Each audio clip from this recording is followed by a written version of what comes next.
urbano. Bien, Javier, cortamos un poquito el comentario porque tenemos en línea telefónica al ingeniero José Augusto, secretario de la Presidencia de la República, con quien vamos a conversar. José, le saluda Ramiro Cepeda, Javier Segarra, Bolo y Jorge Escobar, aquí en la cabina de I99. Buenos días, ingeniero Augusto. Buenos días, Ramiro, y a todos los amigos de la radio. Estoy a la orden para absolver alguna inquietud. Ingeniero Augusto, está pendiente el reemplazo del decreto 883 en base a los términos de negociación. ¿Cómo van las negociaciones con el movimiento indígena en la sociabilización de los ítems que deben de ajustarse?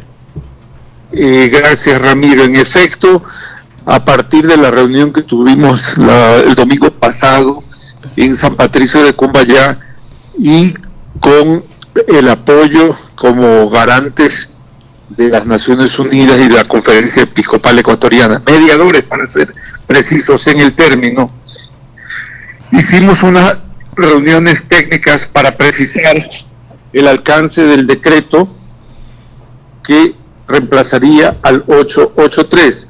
Cabe señalar que las reuniones técnicas se han llevado, pero el gobierno, además de tener estas reuniones con la CONAIE, ha iniciado una serie de acercamientos y consultas con otros sectores, porque evidentemente ese es el espíritu, esto que rige para todo el país. Queremos tener todos los elementos, porque en la práctica lo que se proponía el 883 era un conjunto de medidas muy necesarias para cubrir el hueco fiscal que persiste, y no solo persiste, sino que ahora es mayor.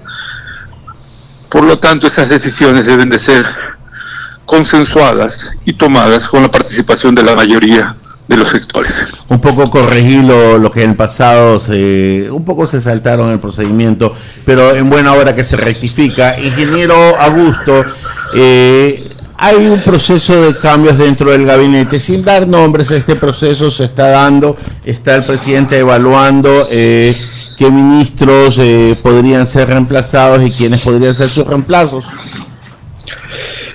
Los gabinetes siempre son dinámicos a la realidad del país, y este caso no es la excepción, pero la única persona que decide cuándo y quién es el señor presidente de la República. Claro, la pregunta era, son elementos de consideración, no de presión.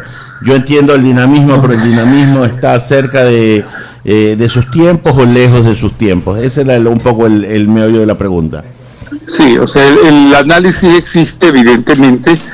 Tenemos que ajustar el equipo de acuerdo a las circunstancias y sobre todo buenos días, a la necesidad que tiene el país, respuestas efectivas, focalizadas, con mayor presencia territorial y en el marco de la austeridad y la escasez de recursos que existen. No perdamos de ver el fondo del tema del 883.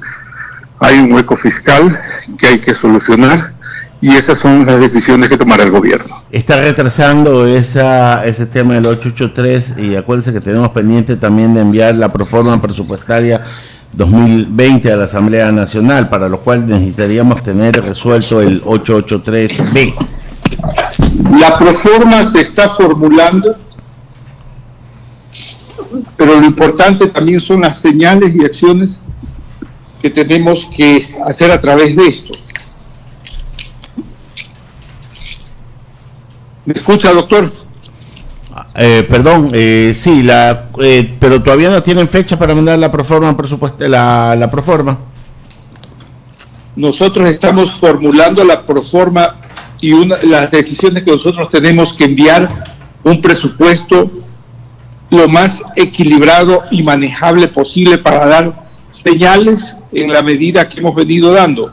Usted comprenderá que el 2018 se pensaba cerrar con un déficit de 8.000 millones, cerramos con 3.600 luego de muchos esfuerzos a nivel de gobierno, y nosotros queremos ir en la misma línea.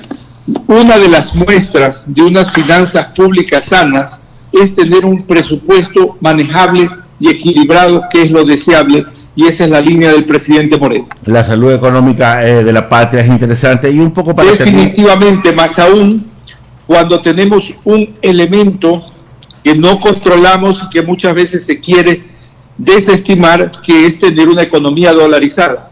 Una economía dolarizada requiere como requisitos fundamental, además de las inversiones, de la dinamización económica, unas finanzas públicas predecibles, y eso es lo que estamos buscando.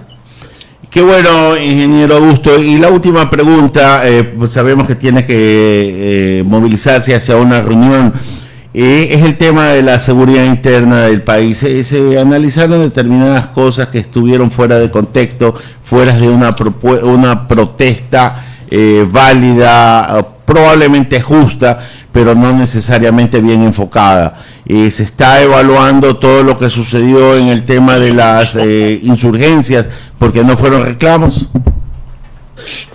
Ramiro, en efecto, estamos haciendo las evaluaciones, pero la ciudadanía debe estar consciente que nosotros fuimos sujetos de un golpe fallido en el cual confluyeron una movilización indígena y de otros sectores, delincuencia política organizada, vandalismo y terrorismo. Eso jamás se ha dado en el país.